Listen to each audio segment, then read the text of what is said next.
sambil santai. Tadi mau makan di kelas, yang ini mau santai. Lagu, lanjut.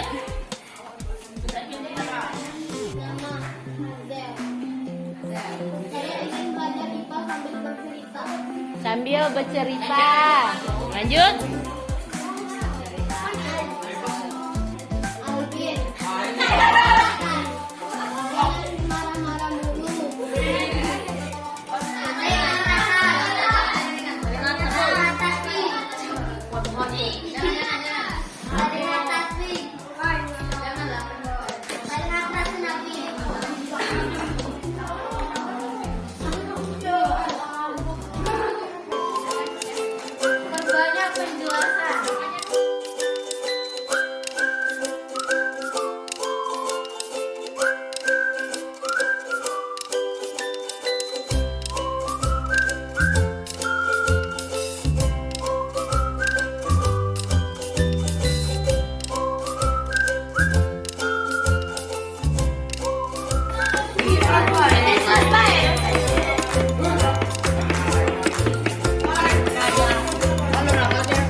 Ya, jadi mau mengambil waktunya sebentar. Ini pengimbasan dari modul 1.4 dari guru Fitra. Ini bahannya ini juga bisa kita gunakan mumpung di awal-awal pembelajaran.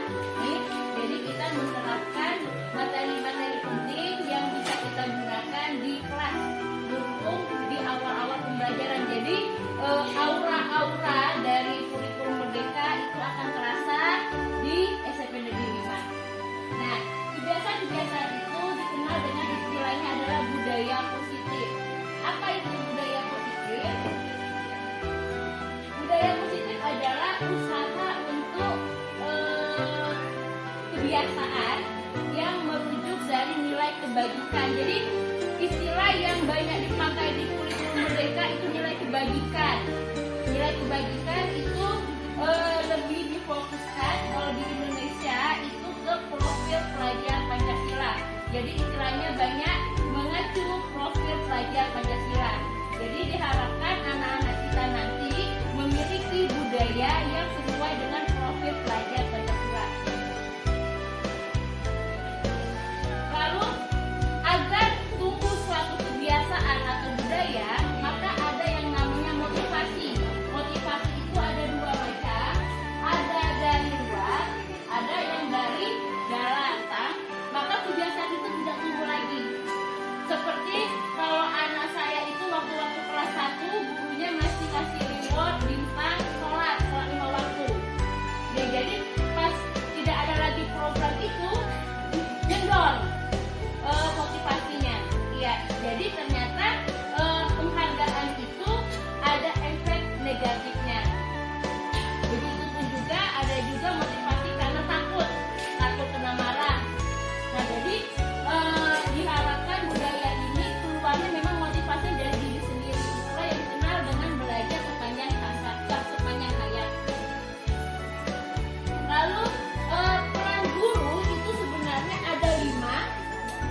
Ada yang menjadi penghukum, ada menjadi pembuat orang merasa bersalah, ada teman, ada pemantau, ada manajer.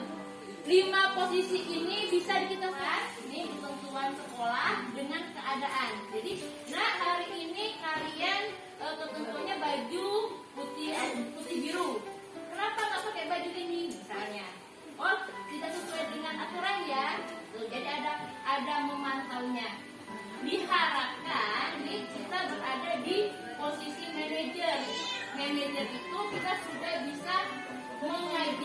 siswa untuk mempertanggungjawabkan perilakunya dan menemukan secara sadar apa kesalahannya. Nah, ini posisi yang kita harus pahami ketika kita menjadi guru. Saat ini, nih, masih kebanyakan di posisi hukum dengan membuat orang merasa bersalah. Itu kebanyakan sekarang. Ya, tapi sebaiknya mulai kita bergeser ke arah menuju manajer harapannya. Lalu, nah ini keyakinan kelas atau keyakinan sekolah. Ini di awal-awal jadi harapannya ketika kita mulai belajar, biar anak itu tahu aturan. Artinya kita menyampaikan apa sih keinginan kita selama belajar di kelas itu. Jadi kita siapkan mungkin kertas memo. Kita suruh anak-anak selama belajar IPA kalian mau apa, mau bagaimana? Nih, sudah saya coba. Saya pikir jawaban anak-anak itu akan saya ingin belajar IPA untuk dapat nilai bagus pikiran saya awal. Saya ingin belajar IPA yang gimana-gimana. Ternyata ketika kita suruh anak tulis, jawabannya apa? Saya ingin belajar IPA dengan santai, Bu. Nih, ada juga saya ingin belajar IPA, ibunya jangan marah-marah. Kena murid. Jadi keinginan murid itu ternyata nggak begitu yang tinggi-tinggi. Nih, dia itu intinya ingin belajar itu dengan nyaman. Ternyata ketika kita tanya nggak begitu muluk tuh permintaannya. Nah, dari permintaan itu kita buat sebuah keyakinan. Dari keyakinan inilah sebagai panduan kita selama belajar.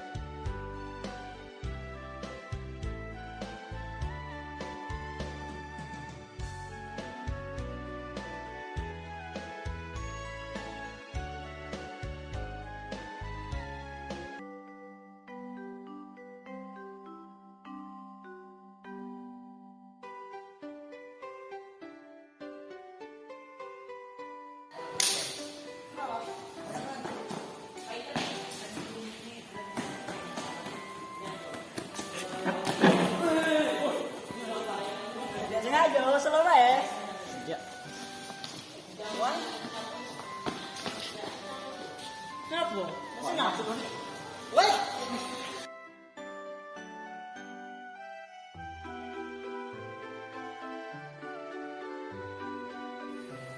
Oke, yuk. Udah tenang Zaki. Yuk.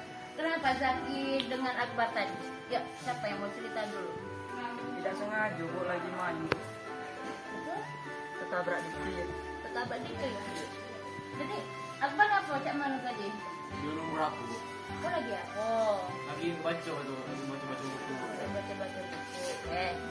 Tadi tidak sengaja. Ya, emang yang namanya salah itu biasa, nggak sengaja. Terus dan kenapa tadi? Lagi main dengan laki jadi. Lagi main, nggak sengaja kan? Iya. Nggak sengaja. Yaudah, kalau emang nggak sengaja, kira-kira ini Akbar, kata mereka nggak sengaja, bukan mau maksud ganggu Akbar. Kira-kira mau nggak dimaafkan atau mereka harus ngapa biar Akbar nggak marah lagi? Udah makan dulu. Apa aja? Nggak apa-apa kan, nggak sengaja kan? Nggak ada luka-luka kan? Kalau mau ada luka-luka nanti dirawat dulu, mau ini Zaki merawatnya kalau ada luka-luka. Mau? Nggak ada kan? Sakit-sakit jantung nggak? Ya udah, kalau emang nggak ada nih, tapi Zaki tahu apa kesalahannya? Tahu. Apa kesalahannya? Udah main-main dan tidak sengaja nabrak kawan dulu. Makanya ketahuan. Ya, jadi tidak sesuai dengan peraturan kita ya, keyakinan sekolah kita harus saling menghargai teman. Ya, kalau seperti tadi kan menghargai teman. Oke. Jadi kalau Akbar emang nggak merasa terluka, nggak ada yang sakit, langsung aja maafan ya. Coba apa aja. Zaki minta maaf dengan Akbar, Rizka juga ya, tuh nggak sengaja tadi. Sana, maafan dulu ya. Ayo. Rizka coba.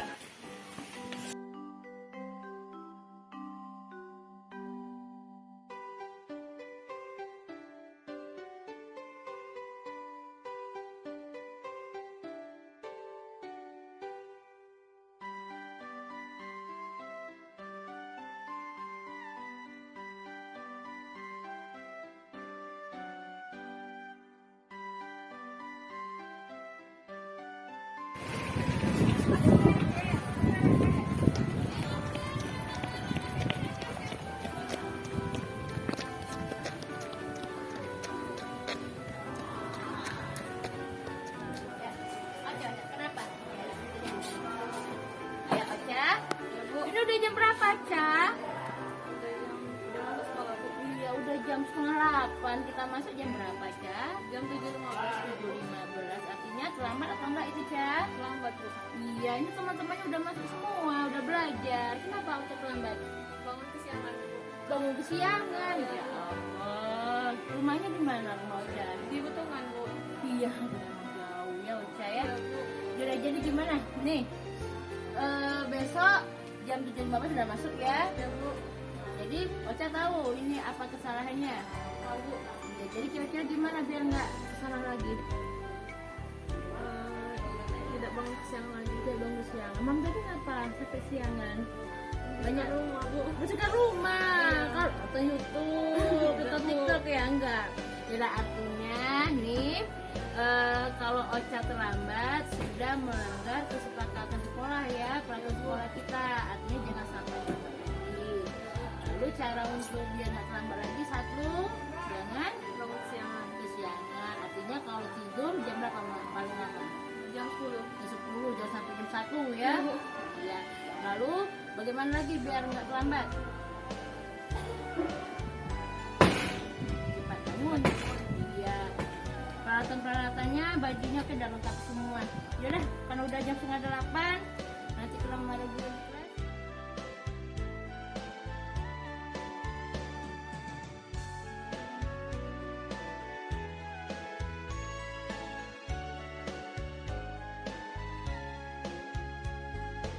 Assalamualaikum warahmatullahi wabarakatuh. Nama saya Zaki. Nama saya Ocha. Nama saya Akbar. Berkat dengan segitiga restitusi, masalah kami dapat diselesaikan dengan baik dan perasaan kami dapat menjadi lebih lega. Demikian, wassalamualaikum warahmatullahi wabarakatuh.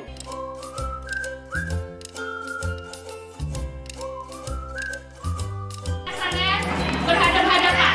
Nih, berpasangan berhadapan-hadapan. Yorin bantuin nih Solendi Yorin. Sudah? Ayo pasangan. Jadi kan ada dua arah. Pilih satu jadi ganjil, satu jadi genap. Sudah? Tentukan dulu. Ganjil, genap. Lalu satu tangan kanan di depan, yang tangan yang depannya juga jadi seolah-olah mirip mau salaman tapi nggak kena. Nih, yang depan kanan, nih, yang kayak Ibu Nerita dengan Ibu Chandra, yang kena, tangan yang kirinya di belakang. Ya, ya. Jadi biar nggak kena. Nah caranya gini, konsentrasi. Nanti saya akan menyebutkan nih angka genap atau ganjil. Yang disebutkan angkanya dia yang mukul, yang tidak disebutkan dia menghindar. Oke,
tengah pelajaran kita ajak bermain, yang dia sudah lelah, sudah ribut, pasti konsentrasi lagi.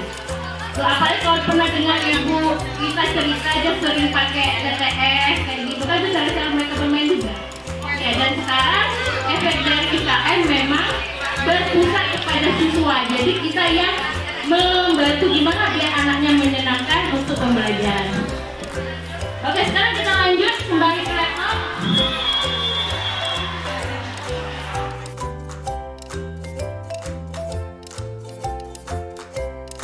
Fokus dari Kemdikbud itu untuk implementasi kurikulum Merdeka.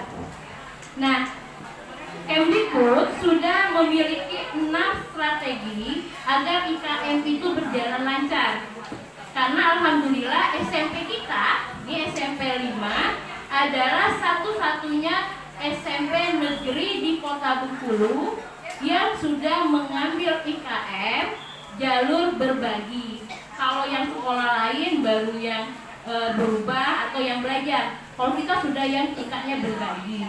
Dan kepala sekolah memilih hal tersebut juga sudah banyak perhitungannya dan pertimbangannya, nggak asal-asal aja. Nah, ini ada strategi dari Kemdikbud. Yang pertama, ada namanya komunitas belajar. Sudah jalan kita, sudah ada komunitas kita, tapi belum aktif. Nah, saat ini langkah awal kita biar kita mengaktifkan komunitas belajar SMP 5. Semoga harapan Menpora tadi benar-benar jalan. Dalam sebulan minimal 1 kali kegiatan kita berjalan tentang komunitas belajar. Yang kedua, platform Merdeka Mengajar (PMM). Tadi sudah dibahas juga oleh Bu Ati. Gimana kiat-kiatnya? Ya, jadi sebenarnya memang diminta kita untuk belajar dulu materinya biar bisa mengerjakan. Lalu ada webinar. Webinar ini jadi di IKM kita disuruh belajar mandiri melalui webinar. Lalu ini yang kami kerjakan sekarang itu ada namanya narasumber berbagi praktik baik, NSBPB.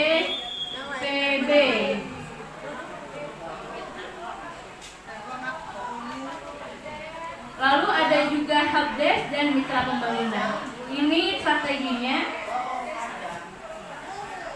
Nah, fokus saya, materi saya itu masalah narasumber berbagi praktek baik ini.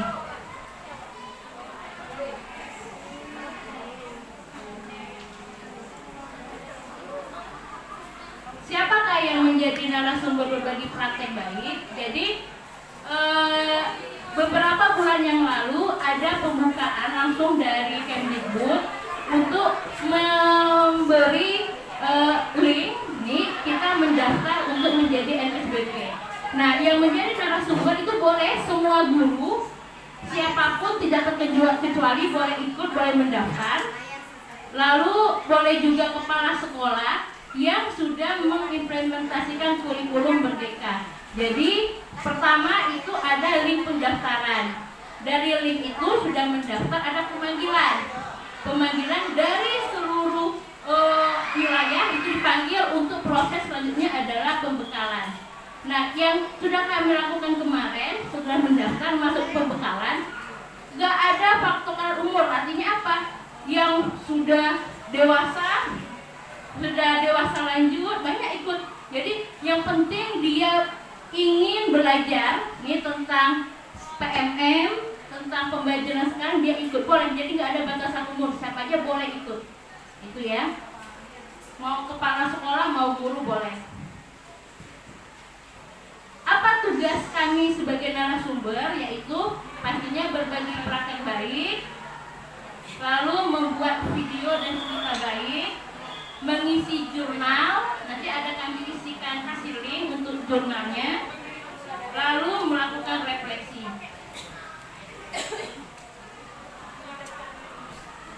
Ciri dari praktek baik IKM itu ada inovatifnya, ada model barunya, lalu ada perubahan hasil dan ada strategi. Mungkin lebih nampaknya ciri sudah ada IKM di sekolah itu pertama, sekolah sudah melakukan asesmen diagnostik. Itu ya.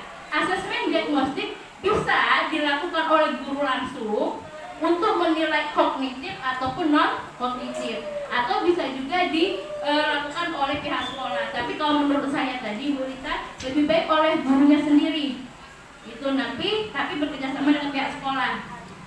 Lalu ciri kedua, sekolah sudah IKM, sudah ada pembelajaran diferensiasi. Itu yang dibahas dari oleh Mempura ya. Diferensiasi ada 3, konten, produk, dan proses. Artinya apa? Diferensiasi itu adalah perbedaan. Jadi kita mengajar itu boleh kita membedakan konten materinya. Jadi nanti ada murid yang materinya tentang gambar. Ada juga mungkin nanti materinya berupa video.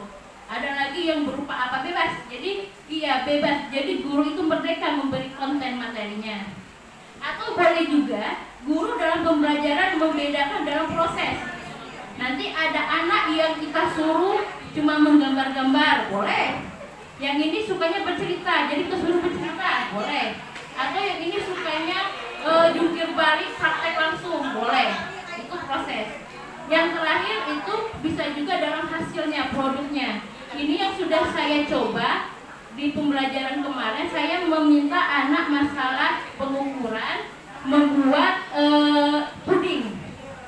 Jadi ada anak nanti membuat laporan pudingnya, langsung pudingnya dibawa ke sekolah, kami makan sama-sama, boleh. Ada juga hanya videonya saja, ada juga berupa tulisannya saja, boleh. Itu bentuk dari implementasi kurikulum merdeka. Lalu ciri yang ketiga, setelah asesmen diagnostik, lalu diferensiasi, yang ketiga sekolah sudah melakukan komunitas belajar. Alhamdulillah sudah kita ada. Yang terakhir sudah mengerjakan PMM. Jika 4 hal ini sekolah sudah mengerjakan, alhamdulillah kita sudah bisa dikatakan mengimplementasikan kurikulum merdeka. Itu bedanya dengan kurikulum sebelumnya. Tapi untuk strategi dan cara-cara pembelajaran itu sama saja, sama aja. Ya, jadi tinggal pendekatannya lagi yang lebih berpusat ke siswa, itu bedanya.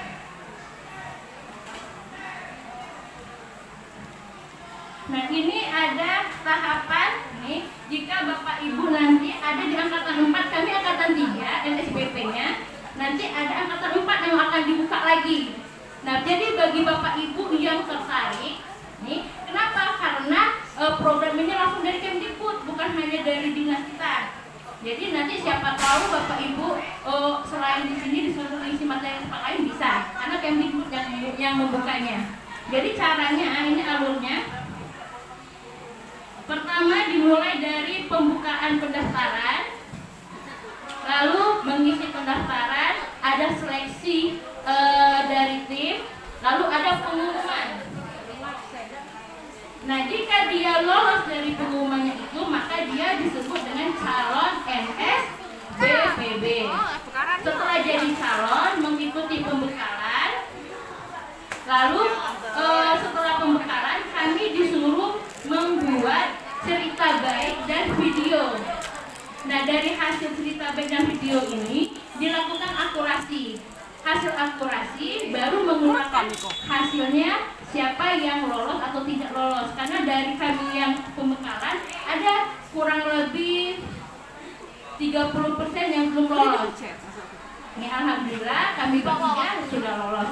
Nah, kalau sudah lolos maka dia sudah bisa disebut sebagai narasumber berbagi praktek baik.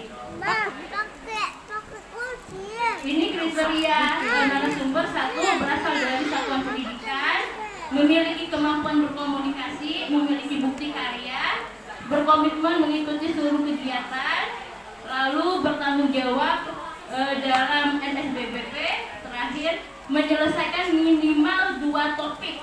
Jadi bagi Bapak Ibu yang mau daftar minimal sudah menyelesaikan 2 topik di PMM.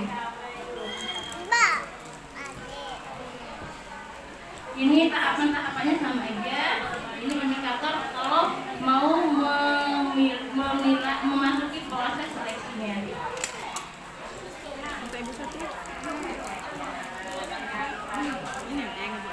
Jadi intinya, nih kami harapkan dari kita semua ada yang melanjutkan ke angkatan sudah PNS, boleh juga yang belum adik-adik. Jadi nggak terpaut harus sudah pegawai, enggak.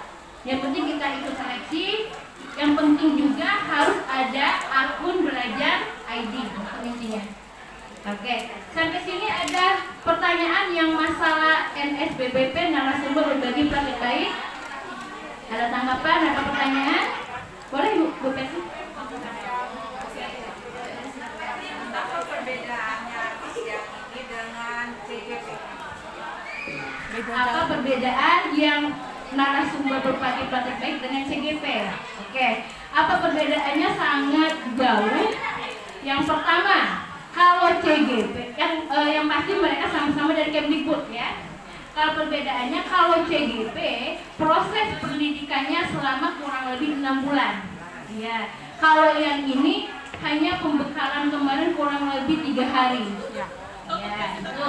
Kalau CGP nih proses pembelajarannya ada 2, sinkronus dan asinkronus. Jadi ada yang daring, ada yang tatap muka.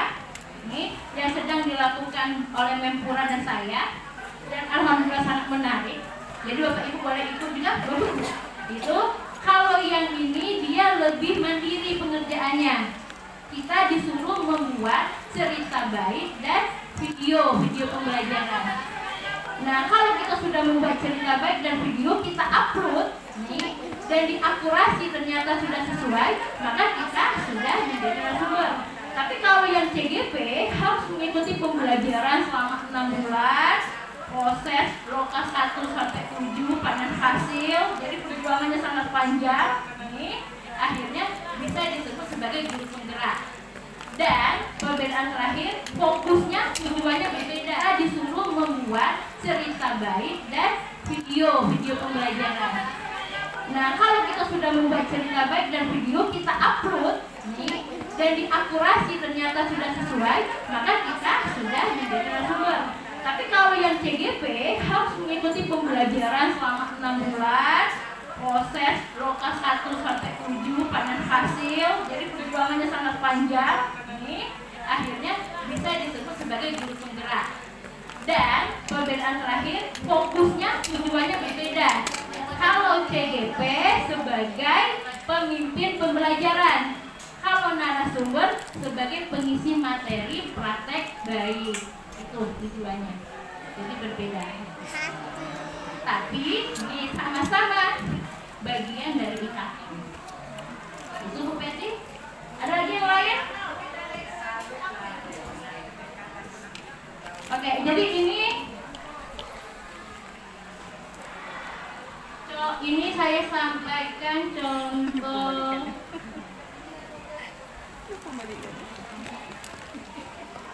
Hendaknya ada kameramennya. Tidak dikeketkan. Ini contoh dari video pembelajaran yang sudah saya buat Bapak Ibu.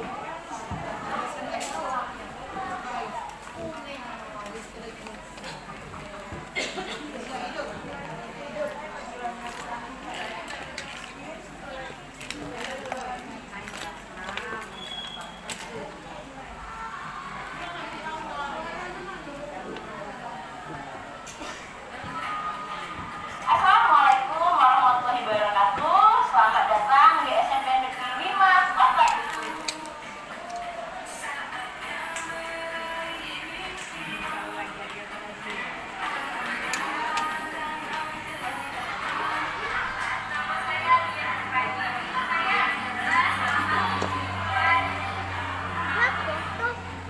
Tante.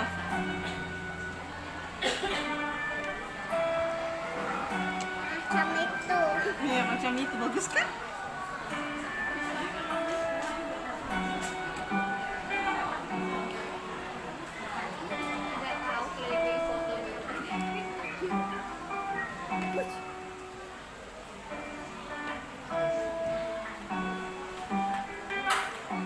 Pada kesempatan ini saya akan berbagi praktek baik yang ada di SMP Negeri 5 Kota Bengkulu yang berjudul Pembelajaran Berdifferensiasi Menggunakan Teknik Kompatul IT. Kegiatan awal yang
mana HP adik itu di depan.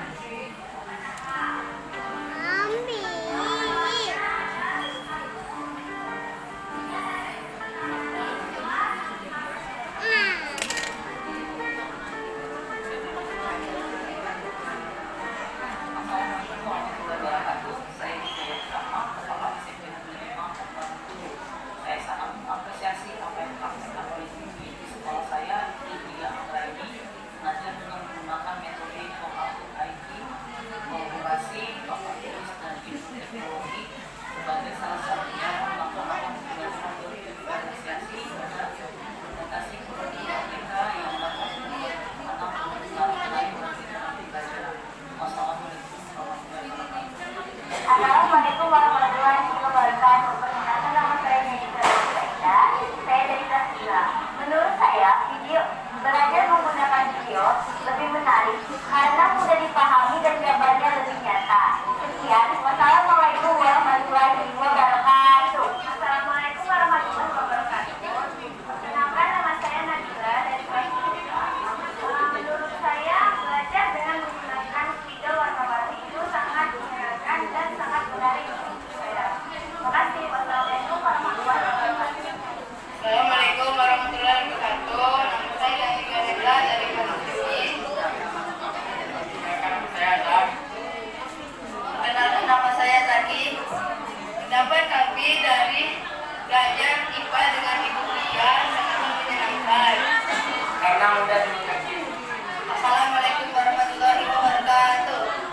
Demikianlah praktik dari yang sudah saya lakukan.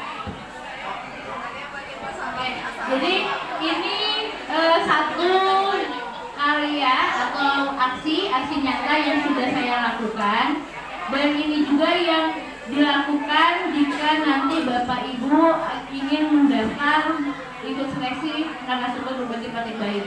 Dan ini juga menjadi bahan kalau Bapak Ibu ingin mengunggah aksi nyata. Karena kan di PMM ada juga aksi nyata. Aksi nyatanya kan permintaannya macam-macam. Ada yang hanya dalam bentuk presentasi, ada juga dalam bentuk video, ada juga dalam bentuk macam-macam. Jadi, nih kesimpulannya, apapun tujuannya Bapak Ibu, nih memang diminta sekarang, permintaannya kepada guru-guru itu sudah mulai bergerak, sudah mulai melakukan perubahan, minimal memahami teknologi. Karena untuk membuat berbagai konten itu kita akan menggunakan teknologi. Ini bisa TikTok kan termasuk teknologi, lalu Canva kalau sekarang. Jadi memang itu modalnya. Oke, sampai sini ada yang mau disampaikan, boleh. Ada saran, masukan karena materi terakhir. Assalamualaikum warahmatullahi wabarakatuh. Saya Sariso, salah satu guru IPA di SMP Negeri 5 Kota Bengkulu ini, dan saya juga merangkap diberi tugas untuk melaksanakan tugas wakil kurikulum di SMP Negeri 5 ini. Nah, pada proses pembelajaran di SMP Negeri 5 ini terkhusus mata pelajaran IPA, kami sudah melaksanakan pembelajaran menggunakan teknologi. Jadi selain kita menggunakan papan tulis, kita juga menggunakan pembelajaran berbasis teknologi. Itu yang telah kita lakukan di pembelajaran SMP 5 ini. Termasuk sekarang kita sudah menggunakan kurikulum Merdeka yang juga dalam pembelajarannya sangat didukung tentang pembelajaran teknologi. Ya, mungkin itu dari saya. Terima kasih. Assalamualaikum warahmatullahi wabarakatuh. Assalamualaikum warahmatullahi wabarakatuh. Nama saya Gandhi Ganendra dari kelas 7I. Perkenalkan nama saya Azam. Perkenalkan nama saya Zaki. Pendapat kami dari belajar IPA dengan Ibu Lia sangatlah menyenangkan. Karena mudah dimengerti. Wassalamualaikum warahmatullahi wabarakatuh.